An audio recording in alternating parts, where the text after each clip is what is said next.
and special productions throughout the year. I've been working in hospitality and sales management for about 6 years now and spend most of my days breaking into new and emerging markets, analyzing industry trends, nerding out over strategic planning, interacting with all of our amazing clients, and working with my team of amazing sales and theater lovers to bring the joy of live theater to all of our groups. I'm also a huge advocate for our local tourism industry in Lancaster County, and I'm currently serving as the Vice President of the Lancaster PA Tourism Alliance, as well as the co-chair of our Tour and Travel Committee, working to spread the word about all the amazing and unique things our county has to offer. I love being able to have opportunities like this to put my education background to use through opportunities where I can share my experience and insights in a way that will hopefully help all of your businesses grow, embrace change, and maximize your potential. So I'm really excited to collaborate with everyone today. Thank you for either joining us live or listening to the recording. So now I'll go ahead and pass it over to Ingrid to go ahead and introduce herself too. Thanks, Alyssa. And I just remembered shortly after you said your name, Alyssa Keschel, Business Development Manager, American Music Theater, that I'd forgotten to hit the record button. So for anyone catching the replay, hi and welcome again. We are here for time and team management for tours and activities companies. Hey, at least we caught it early. Yes, exactly. I'm really glad for that. And Alyssa just introduced herself, and a little bit about me. Hi, everybody. I'm Ingrid Edstrom. I am the Priestess of Profits at Polymath LLC. Yes, that is my actual title. I love spreading the gospel of healthy business. You can find Polymath on YouTube doing everything from hoity-toity webinars for other accounting professionals, as well as fun business education videos with puppets. Yes, I said with puppets. It is because of our love for helping others that we've been getting some pretty amazing recognition in the accounting world. You can see on this slide that CPA Practice Advisor magazine has recognized me as one of the top 40 under 40 and one of the most powerful women in accounting, despite the fact that I am not a CPA. I am a self-educated bookkeeping professional who teaches other accounting professionals how to have more fun.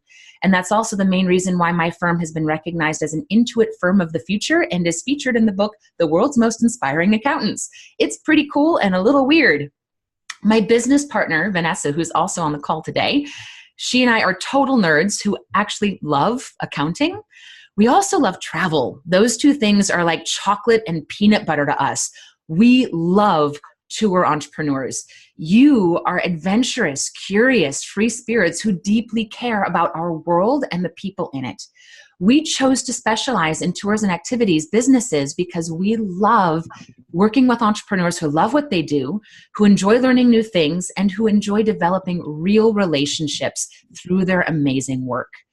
We love supporting the businesses that help us to experience all of the wonder and adventure in the world around us. So I want to thank you all for being here with us today. Our vision at Polymath is to make the world a better place built upon a foundation of thriving small businesses. Helping your business succeed and helping you follow your dreams fulfills my greater purpose on this planet. We learned a lot of this stuff so that you don't have to. You don't need to become an accountant to have a good understanding of your business finances, just like you don't have to be a Time Lord from Doctor Who to be able to manage your business workflows. So Alyssa, do you want to go ahead and touch on our main topics for this webinar today? Absolutely. Today we are going to be introducing two of our favorite tools, predictable success and the Pareto principle, more commonly known as the 80-20 rule. Then we're going to dive a bit deeper into how you can use these tools in your business to really improve your time management and team effectiveness. Finally, we'll be giving you a heads up about some of the other great learning opportunities coming up so that you can take advantage of some other great ways to improve your business. But before we dive in, we do want to make sure that everyone is comfortable using the tools in our Zoom webinar today. I know a couple of you have already jumped on the chat, so that's fantastic. We particularly want to make sure that if you don't already know where it is, that you are able to find the chat feature. Since we're sharing a screen, your chat button may be either at the bottom of the Zoom window if you have multiple windows open, or it might be hiding at the top of the screen in a hidden control bar. We recommend keeping the chat window open during our time together today so that you can post questions for us as we go. We really want this to be fun and interactive and for you to take away from it what you're looking for. So the more interactive we are, the more we'll all learn together. To make sure that everyone has a good understanding of the chat tools, let's all just take a minute to tell us where you're from. In the chat window, be sure to use the drop-down menu to include all panelists and attendees. That way everyone can see your comments and benefit from your thoughts, not just Ingrid and I. That's always fun. So let's see, where are we from? I just posted, I'm from Ashland, Oregon. Oh, we got Stephanie from Wells Gray Tours in BC, Canada. Hooray. We've got Montreal. Snowy and cold Chicago. Lots of Pennsylvania. Couple from Lancaster, yeah. Friday Harbor, Washington. Another Ashland. Hi, Eric. Yay. New Orleans. Ooh, I bet it's warm there. Florida. Jealous. It's from Ogopogo Tours in Summerlin, BC. Florida, Kentucky. That's fantastic. Yay. Yeah. Welcome, everybody. Welcome. Everyone's coming from all over today. Very exciting. Wow. So let's go ahead and dive into predictable success. These ideas that I'm introducing in the next handful of slides were created by Les McCune, the author of the book Predictable Success, and I highly recommend digging deeper into the fantastic resources available on their website, predictablesuccess.com. So a quick explanation of predictable success is that there are 7 stages in the life cycle of a business, and there are different people who come and go depending on where your business is in the life cycle. Those people are categorized into 4 different personality types. Note that all of us have elements of all 4 personality types, but we usually have 1 or 2 that are dominant. Now, the first stage of the business life cycle is the startup struggle, when a visionary entrepreneur starts a business as an owner-operator, pretty much doing everything themselves. That business makes it into the fun stage when that visionary finds their operator. Now, a visionary is an idea person, and an operator is a doer, someone who loves rocking things out and checking them off lists. Now, together, the visionary and the operator make an amazing dynamic duo, and it feels really good. They almost think that they could go on this way forever until the day comes when they realize that we like to call what happens is a glass ceiling in the business. They try to take on more and things start falling through the cracks. They don't have time to hire and supervise another person while also doing what they need to do. They take capacity on how much they can produce, whether that's products or services, and they can't scale the business to reach the next level that they want to reach because things are disorganized. They need better systems, but neither of them is very good at creating systems. The company hits whitewater stage when they find their processor, someone who loves creating, executing, and maintaining systems. With the processor, the business can figure out what's not working well, plan how to make it better, and start to scale, leading them into the 4th stage, which is predictable success. Now, the tricky thing is that each of these personality types has different communication styles. They have different needs, fortes, and pitfalls, and thus enters the 4th personality type, which is the synergist. Synergists are team players who focus on communication, and Les calls the synergist the missing link that binds together the other personality types, working as a translator, particularly between the visionary and the processor. Without the synergist, it's really hard for a business to make it from whitewater to predictable success, though it is possible for the other styles to learn to be more effective synergists, which is what Les McCune's 2nd book is all about. I loved this book, The Synergist. There was one part in particular that really cracked me up. While the book focuses primarily on the synergist personality type and how we can each build that in ourselves, Les talks about each of the other 3 types in their own chapters. And the visionary chapter is entitled, Let's Go to Mars. The operator chapter is entitled, Okay, I'm going to build a rocket. And the processor chapter is entitled, Wait a minute, do you have a requisition order for that? So you can see where the communication might get a little stuck if the synergist wasn't there to help everyone communicate and function effectively. So with that, I want to introduce a fun tool. Don't worry, it's not a knowledge quiz, pop quiz, scary, hey, let's go back to school. I'm going to post a link in the chat for you to open in another browser window. And when we're done here today, I want you to take the Predictable Success Personality Type Quiz to see what your type is. And I ask that you do it later to make sure that you don't miss anything in our webinar while we are here with each other today. For those of you who are catching the replay of this webinar after the fact, I will go ahead and, so the link is on the screen for you, and I will also make sure to include it in the description on YouTube for easy copy and paste. So note that this quiz is on the Predictable Success website, and we have no control over where they keep their resources. So if you're watching this webinar a year from now and it's no longer at this link, sorry, feel free to reach out to us and we'll see if we can point you in the right direction. I'm going to go ahead and grab that copy and paste. Okay, so that is in the chat. So this quiz is a great team building tool. So after you take it, I recommend also having your main members of your team take it as well, and then schedule some time to discuss your results and learn together. I also really recommend signing up for the Predictable Success email list, as they have some fantastic free webinars that go much deeper into each personality type and tools that work well with the other types. So a little heads up about your presenters today.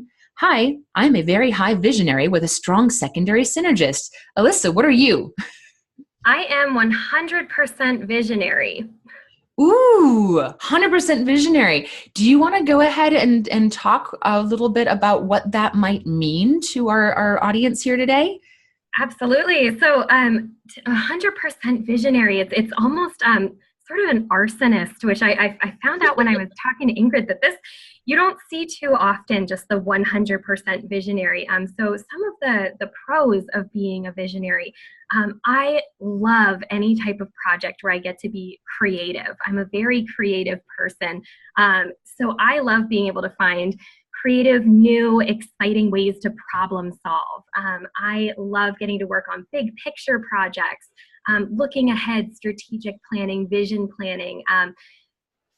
Cons that are associated with that are what I like to call shiny ball syndrome, or squirrel syndrome. If anybody has seen the movie Up and you think of the dog Doug having a normal conversation and all of a sudden, squirrel, that's me. So I get very easily distracted by the next big thing. So it can be a little bit tricky to take one project and focus all of my time and energy on that before getting distracted by another new upcoming exciting project. So that's a little bit of the pro and con. Yeah, we definitely need to have those other personality types with us on our team to help, I guess, rein us in and ground us a little into effective Absolutely. Yep. So when you have all four types working together on a team, that's when a business can start to get to the predictable success stage where things are flowing well. But a business can't just stay there without continuing to work at it. If a company doesn't continue to evolve and change, they start doing their systems for system's sake. When asked why they do something the way they do it, they reply that that's how it's been done for years. Yet things aren't going as well as they used to. That's a really good indication that the company has left predictable success and entered the fifth stage, which is treadmill. A company in treadmill generally stopped innovating. So it's often because the visionary is no longer bringing new visions to the table. For one reason or another, they stopped showing up to the game in a visionary capacity. Maybe they felt like they completed their work in the business and went to start something new. Or maybe they lost their inspiration and need to be reminded of why they started their business to begin with. Or maybe there's some fear of change going on. Whatever the case, if the visionary doesn't start making some changes and innovating again, the company will continue through treadmill into the big rut. Now, the big rut is where a lot of businesses generally get acquired by other companies, if they're worth anything. That way, some other visionary can take what they want, leave the rest, and salvage some of the bits and pieces for their own visions.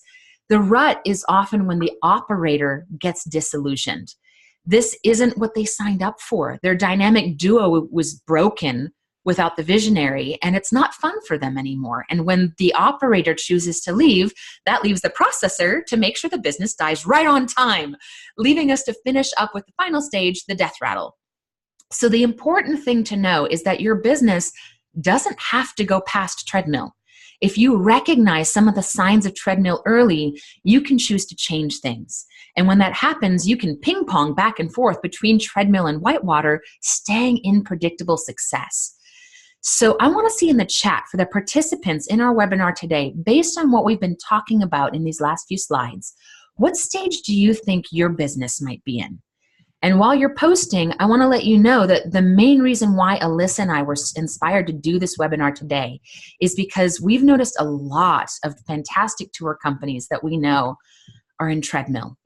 If you've been serving the same group of seniors for the last 30 years, and those seniors are going to be getting to the point soon where they can't travel anymore, if you're resisting the changes needed in your business to appeal to the Gen Xers that will be retiring in the coming years, your business is going to be hitting the rut soon. And we wanted to point this out before it's too late. We've got some more great education coming up on the kinds of things that you may want to change in your business to remain relevant.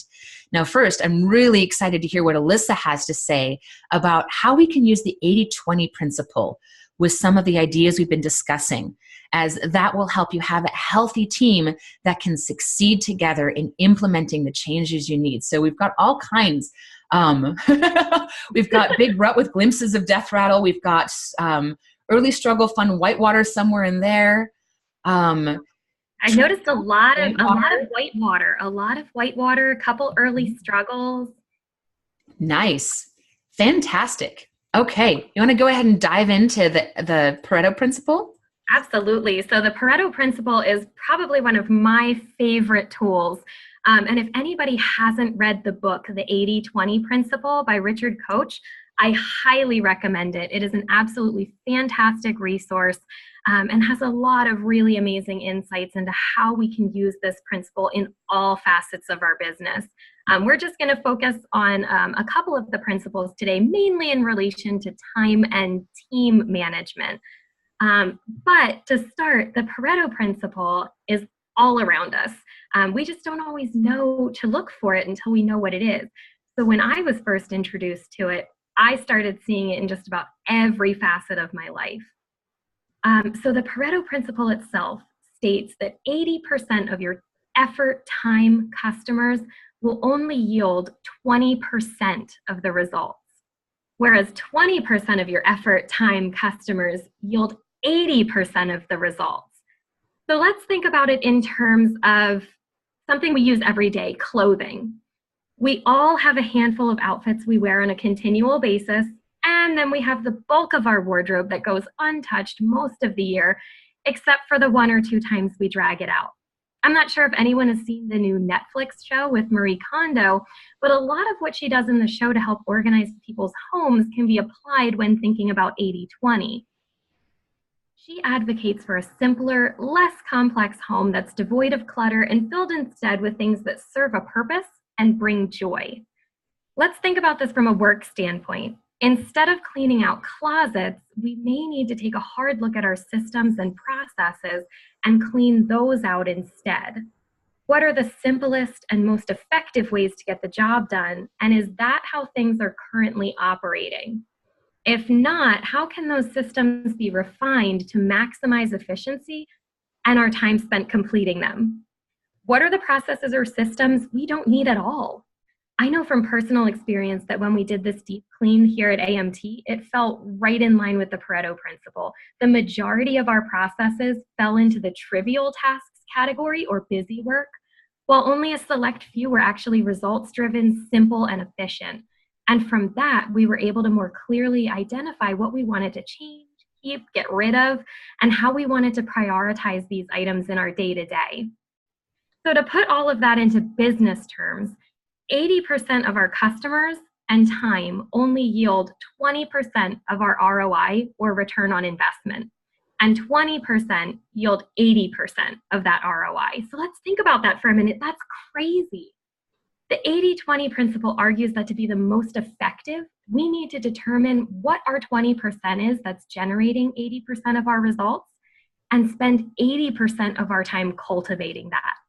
That's not to say we can't spend time on the 80%, but that needs to be delegated to the 20% of our time and not require maximum effort on our end. So I love using the 80-20 rule in terms of time management. This is one of the areas that has really helped me the most in maximizing how I spend my time each day to make sure that my tasks are action-driven, results-focused, and purposeful. and that I'm not chasing too many squirrels during the day. So using the principles of 80-20, we can see that tasks can be lumped into two main groups, the many and the vital few. The many tend to be the day-to-day tasks we let ourselves get bogged down with, and trust me, we are all guilty here. However, even though this is where we typically spend 80% of our day, these activities are only generating 20% of our results. The vital few, on the other hand, are the tasks we generally only spend 20% of our time doing, but these are the tasks that are going to generate 80% of our results. So to maximize our time, we need to identify our vital few and flip the numbers on their head. We need to be spending 80% of our time working on the vital few to get the best results. And once we cut out the many that bog us down, you'd be amazed at how much more time you have, which is really what we want here. And you'll be amazed at the results you'll generate. Not all tasks are created equal. Talk about crazy, right? I know it was to me, at least. Thinking about that was a huge aha moment for me. When we recognize that not all tasks are created equal, we can determine the best way to prioritize our time and make the most of our day to get the best results. So, Alyssa, I want to ask you a quick question. As visionaries, you and I have shiny object syndrome. We're squirrel chasers.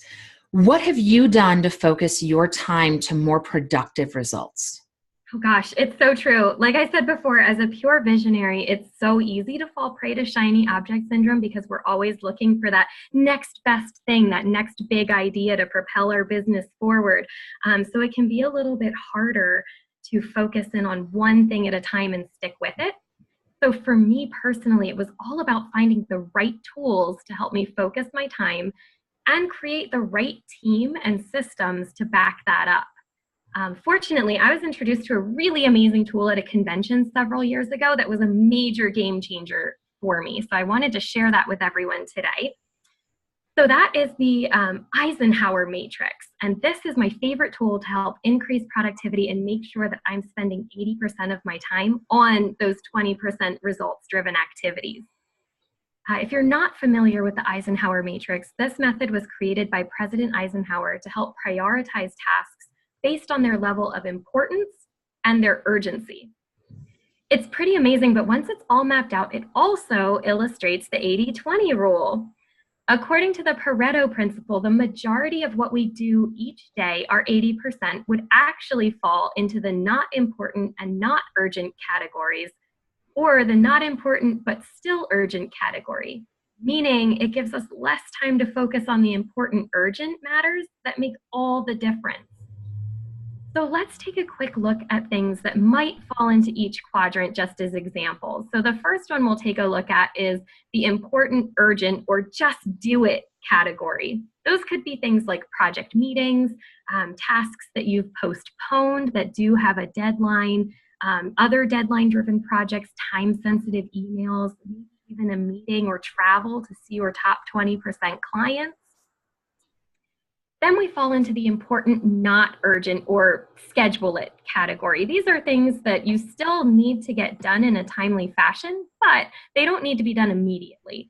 So these are things like long-term strategic planning, non-deadline driven work, relationship building, responding to non-crucial emails. Instead of doing it right away, schedule it out and find a time to do it later.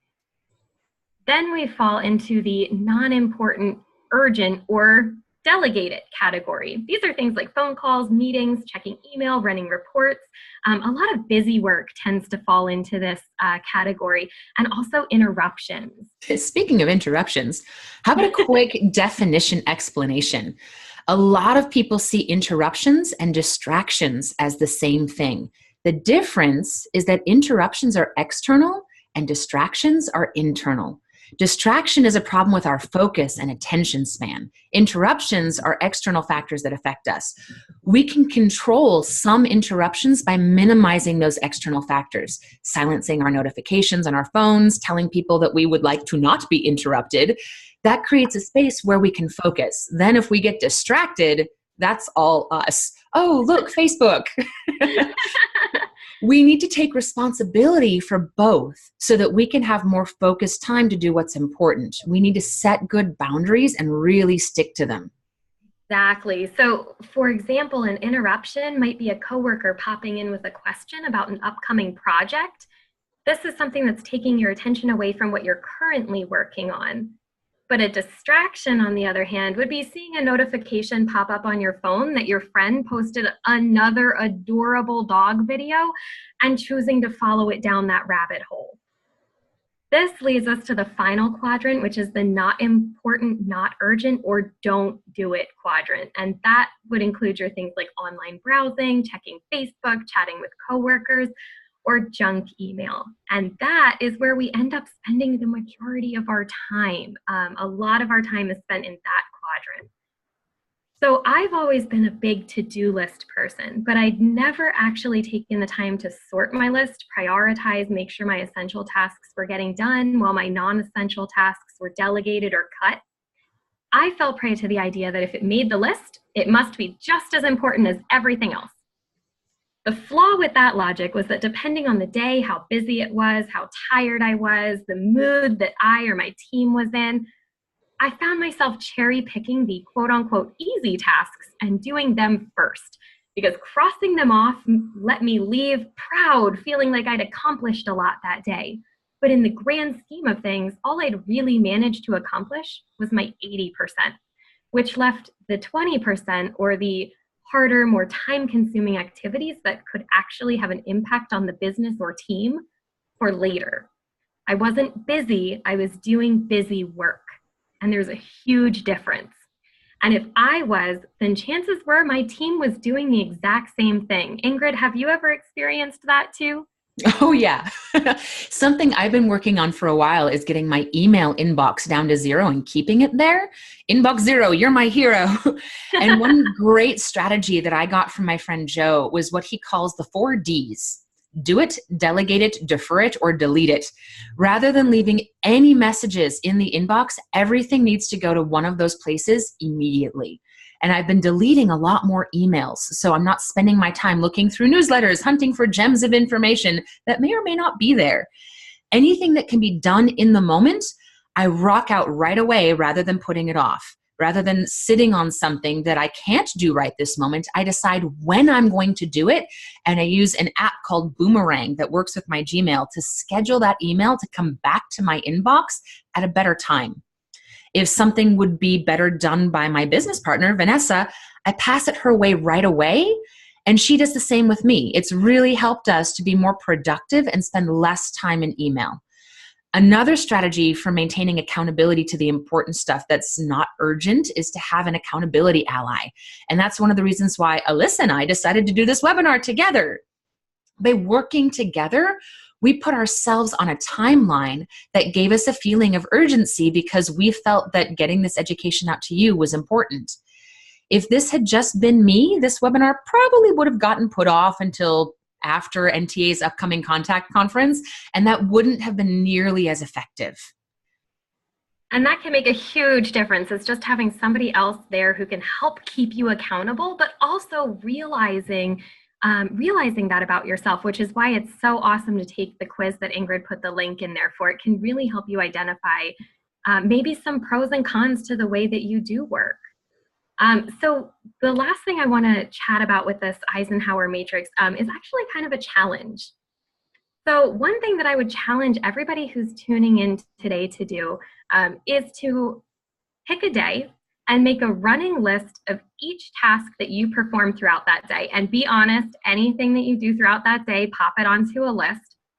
At the end of the day or the beginning of the next day, put each activity into the appropriate box on the matrix. This is going to give you a really clear picture of where you're spending the bulk of your time. Do those activities fall into your 80 or your 20? And there's no wrong answer here. This can be a hugely eye-opening experience. And then after that, I would challenge you each day, come in, make your to-do list, and put those items into the appropriate category so you can best determine how to maximize your time. The great news is, if you're a tech person like me, I love using apps.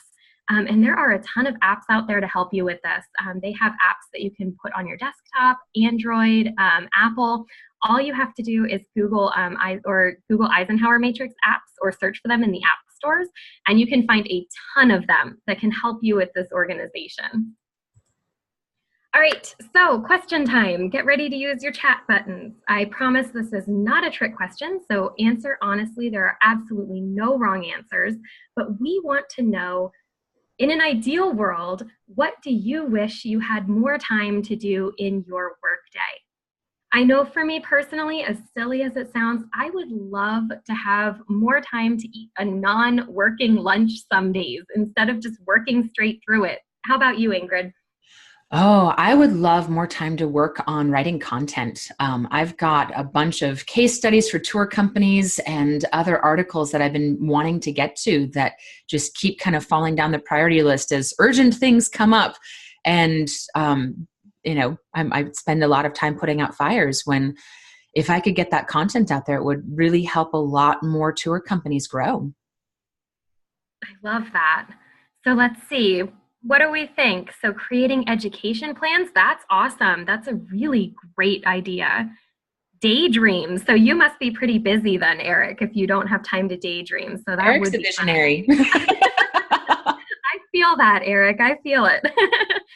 Plan for the future. It sounds like we have a couple visionaries on the call here today, which is super exciting. A lot of these, like daydreaming, creating, planning for the future. As a visionary, I identify with all of this. Yes.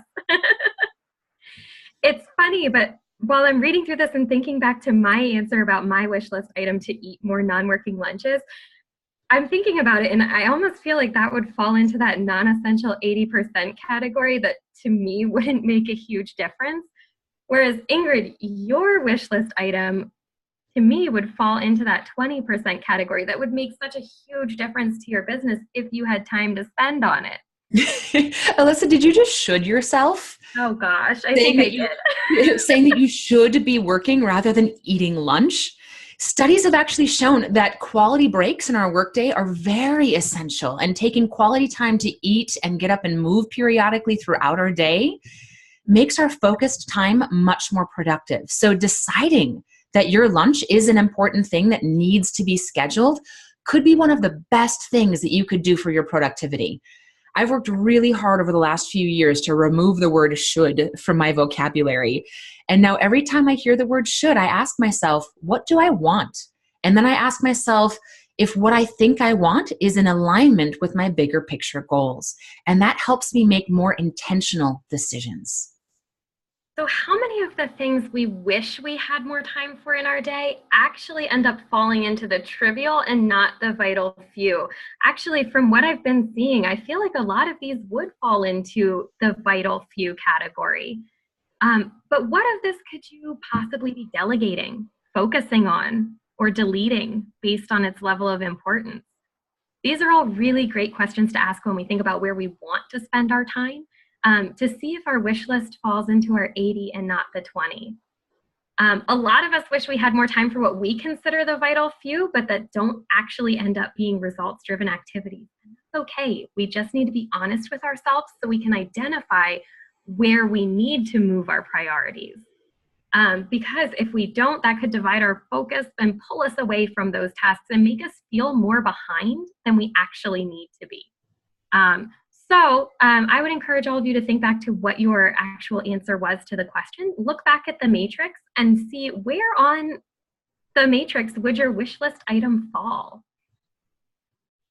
So now that we've identified your 20 or the vital few and your 80, which are those many tasks that pop up to distract us, and introduced a new method to kickstart your organization prioritization and gotten ourselves on the roadmap to high efficiency, let's shift our focus to your team.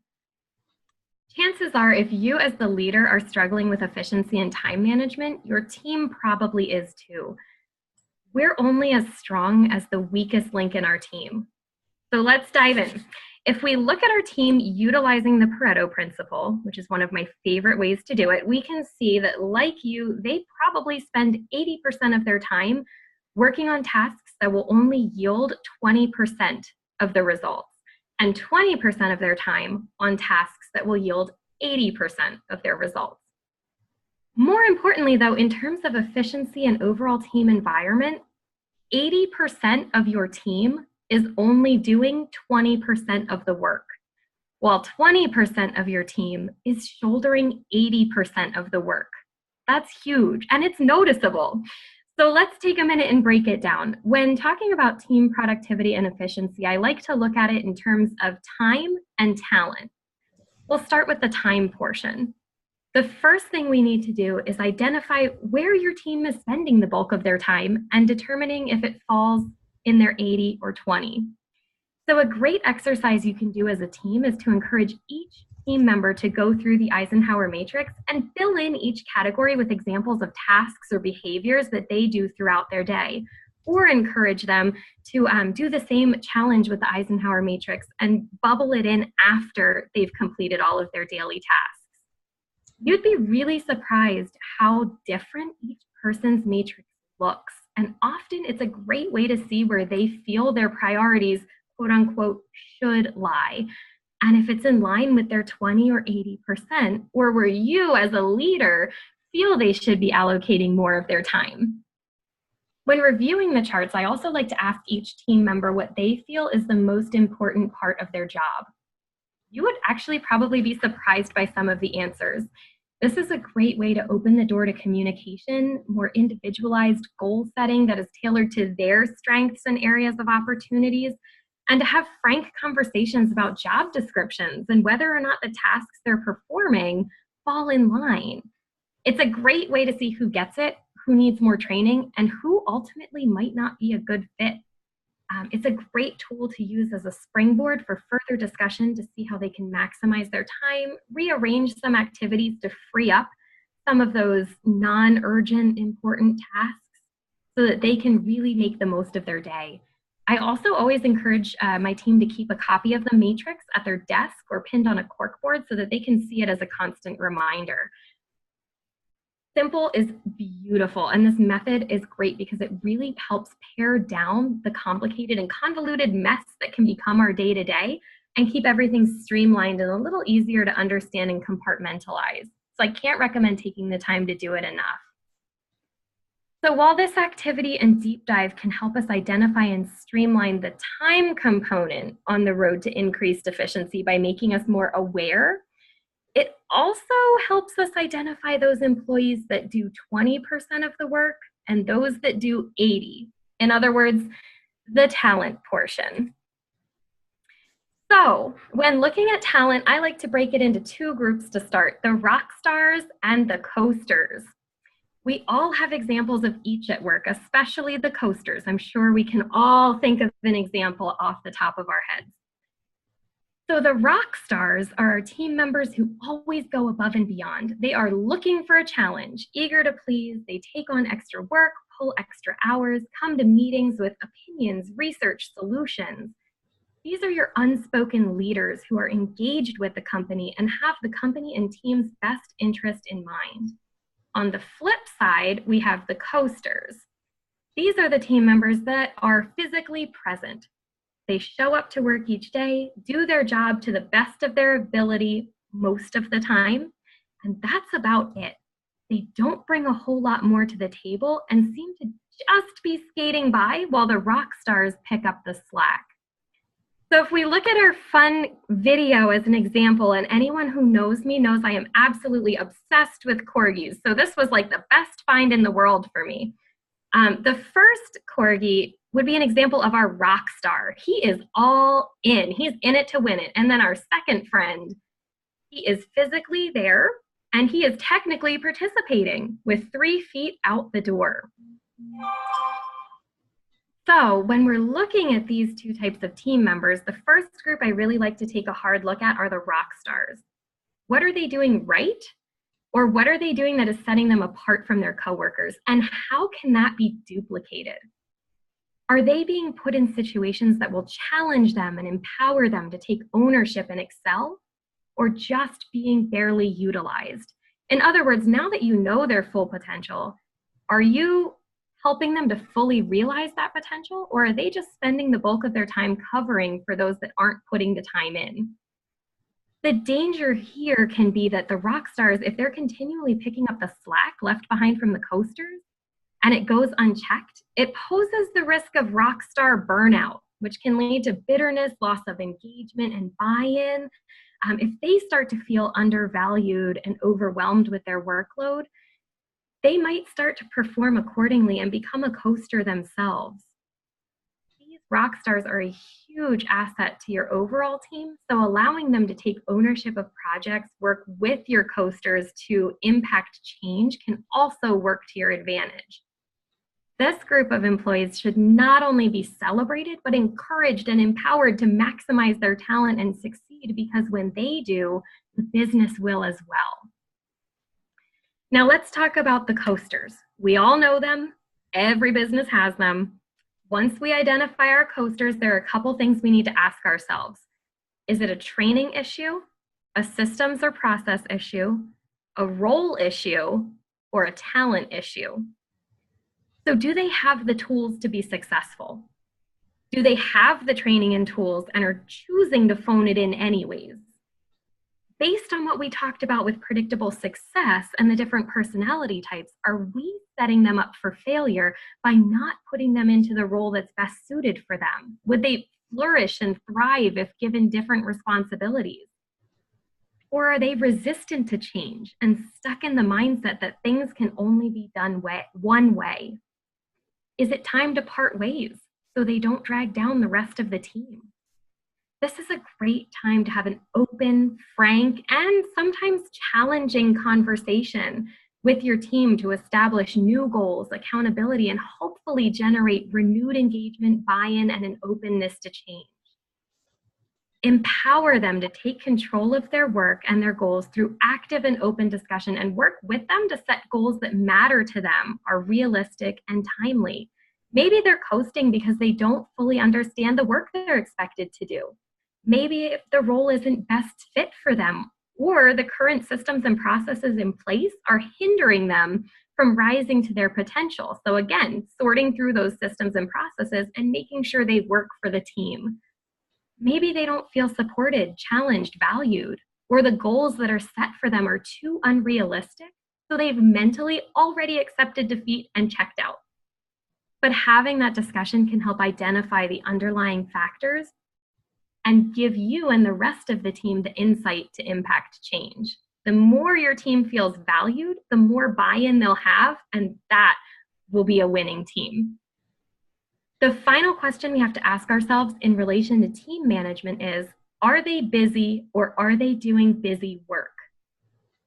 What are the tasks that can be streamlined to allow them more time on critical tasks? What can be simplified? Sometimes as management, Richard Koch actually argues in 80-20 that managers tend to think that the more complex a solution, the better. When really the simpler the solution, the more clearly focused it allows us to be on our main objective. And he talks about that at length in the 80-20 principle. So again, I highly recommend a read. Busy work distracts us from the high priority items. So we really need to look at our systems and processes and make sure that what we have in place enables our team to focus on the vital few instead of being buried by the many tasks that take them away from the real work. So Ingrid, how do you think we can combine those ideas?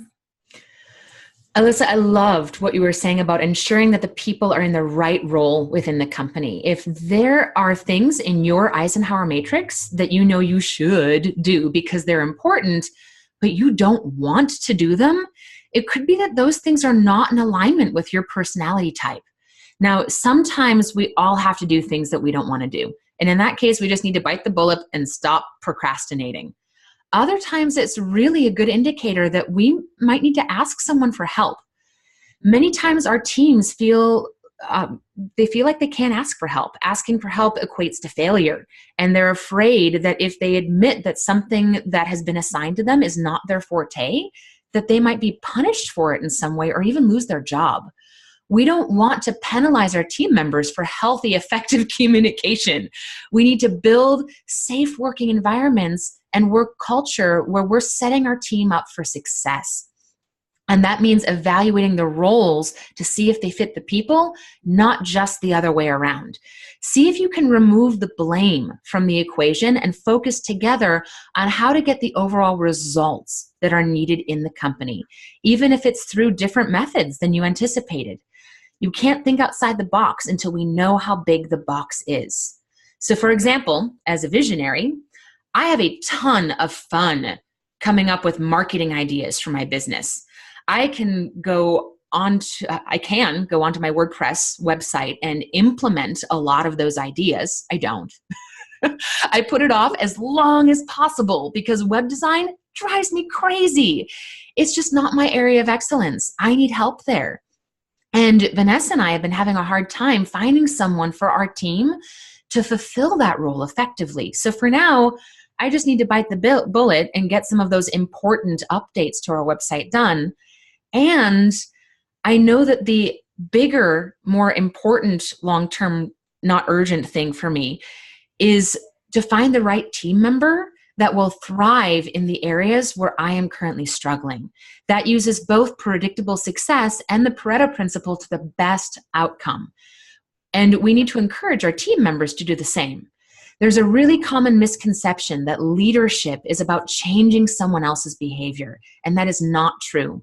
A few years ago, I heard a great definition of leadership that totally changed my worldview.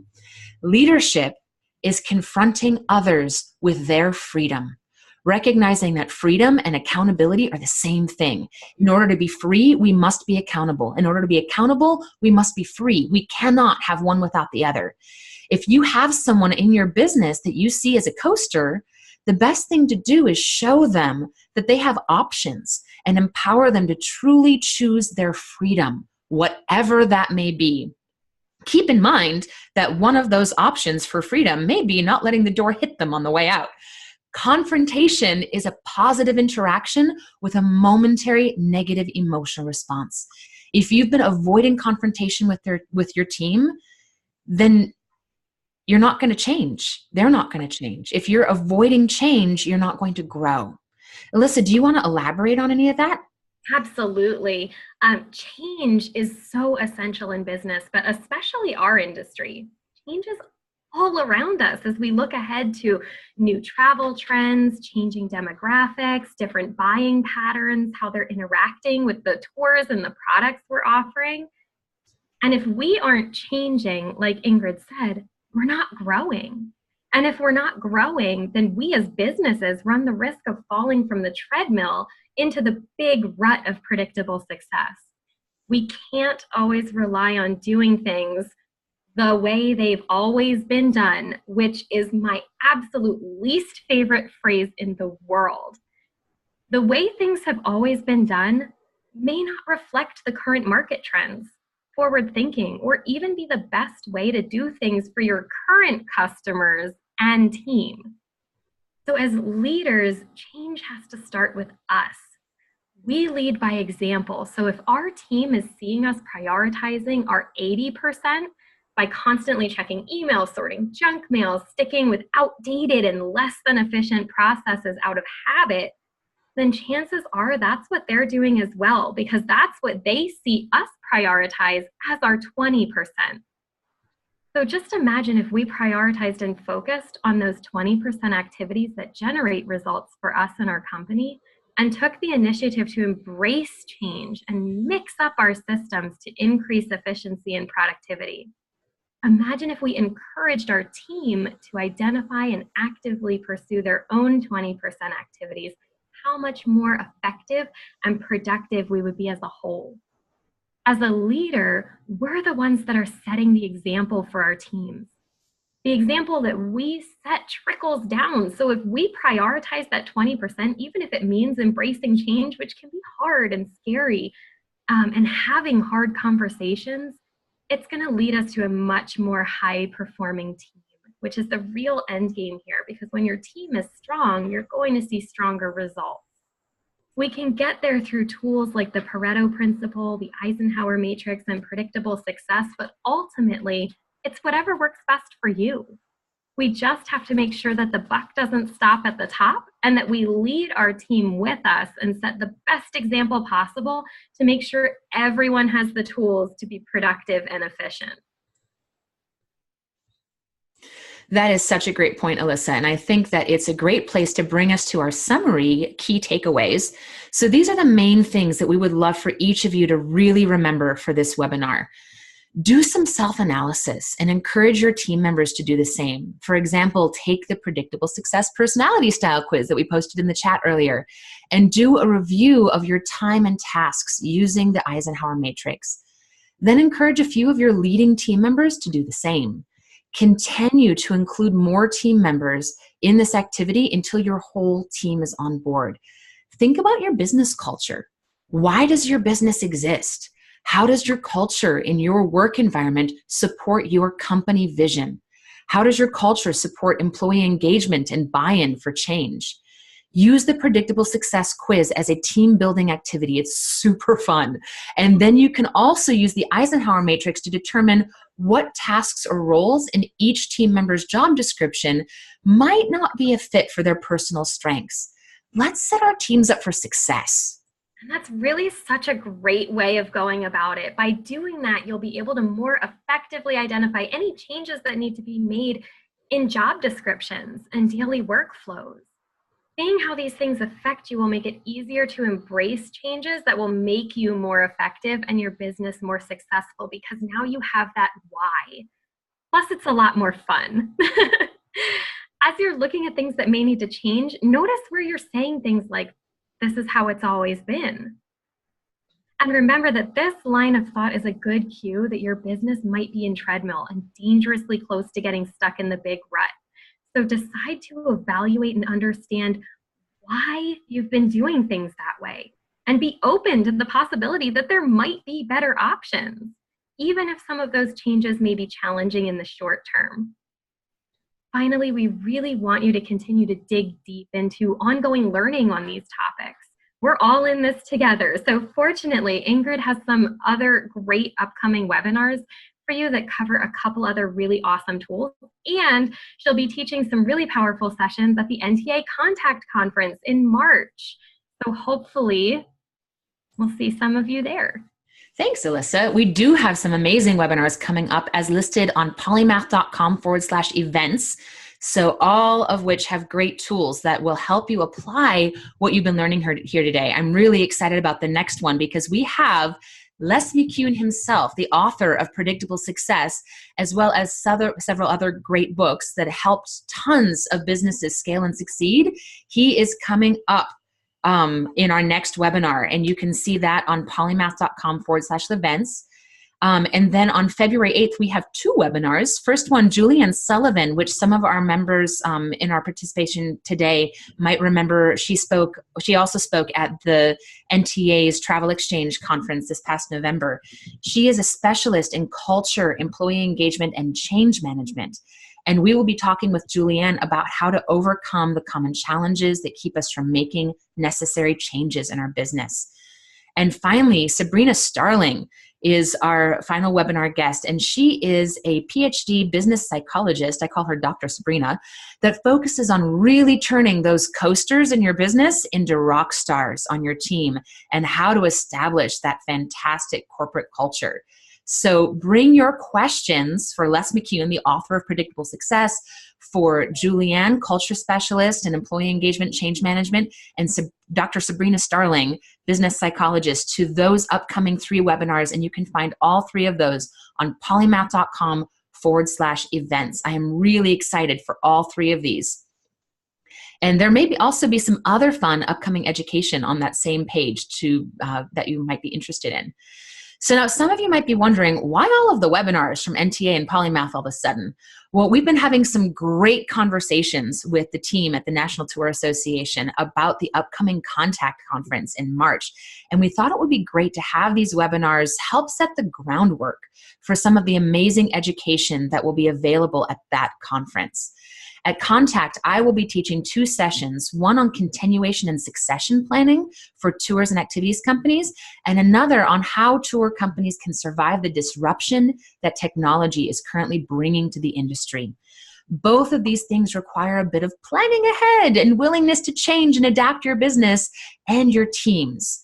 So we scheduled these webinars to begin creating more fertile ground in our minds so that these seeds can really take root at Contact. Here are some more great free resources that can help you on this journey between now and contact. Please feel free to join our Facebook group for Tours and Activities Business Strategy, where you can have discussions and ask questions with your colleagues in the industry. You can sign up for our newsletter so that you can stay in the loop on webinars and other fun educational opportunities that we're offering in the future. And also visit our website for tons of free articles, videos, and other resources like the Tour App Study. We would love to help you find the right software for your company. And last but not least, if you think that you might like a guide on your adventure through the lands of business finance, we at Polymath offer a free initial consultation where we can see if we might be a good fit for your needs. We want you to find the best possible solution for your needs, even if it's not with us. So to start that process, you can fill out our new client questionnaire on our website. And my contact information is at the bottom of this slide. Please feel free to reach out if you have any questions. So I know that Ingrid and I can probably keep going on for hours about time and team management. I know I could at least. This is something that I feel hugely passionate about. So I think keeping the lines of communication open for collaboration and discussion are so important when we're all working through these processes, especially when it comes to change.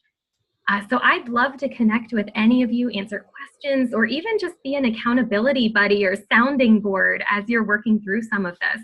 You can find me on LinkedIn, NTA Engage, hit me up via email, or you can swing by my booth at Contact in March. I would absolutely love to say hi to everybody that's going.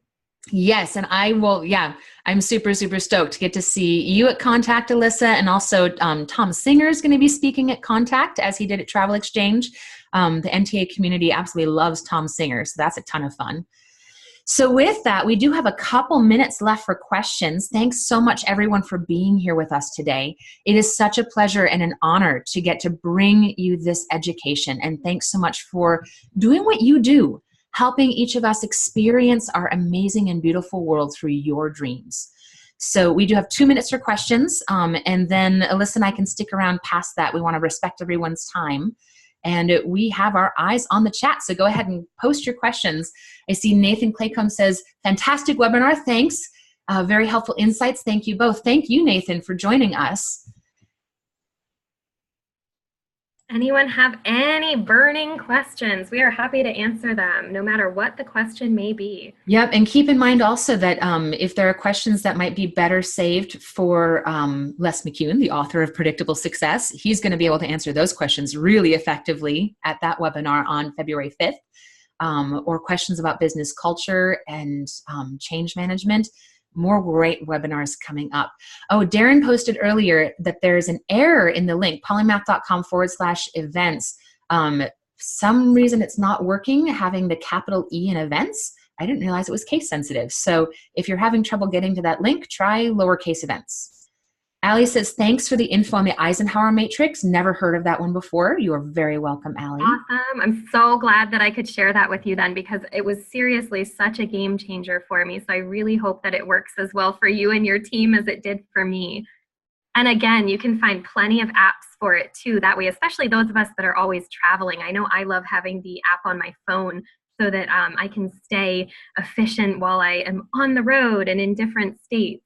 So that's really awesome. Absolutely right. Jay says, thanks, all. Hope to see you at Contact. We all need to remember to breathe. Yes, thank you, Jay. And Darren asks, can I register for all the webinars in a simple way? Each one has its own registration link. So you just need to go into each of those pages. You know what? I can go ahead and I'll hop over to the events page really quick and pop those links into the chat. How's that sound? That way everything is all condensed. Yep. Oh, Catherine, great information. Took so many notes. Awesome. Looking forward. Oh, good. We're looking forward to seeing you too. We're excited.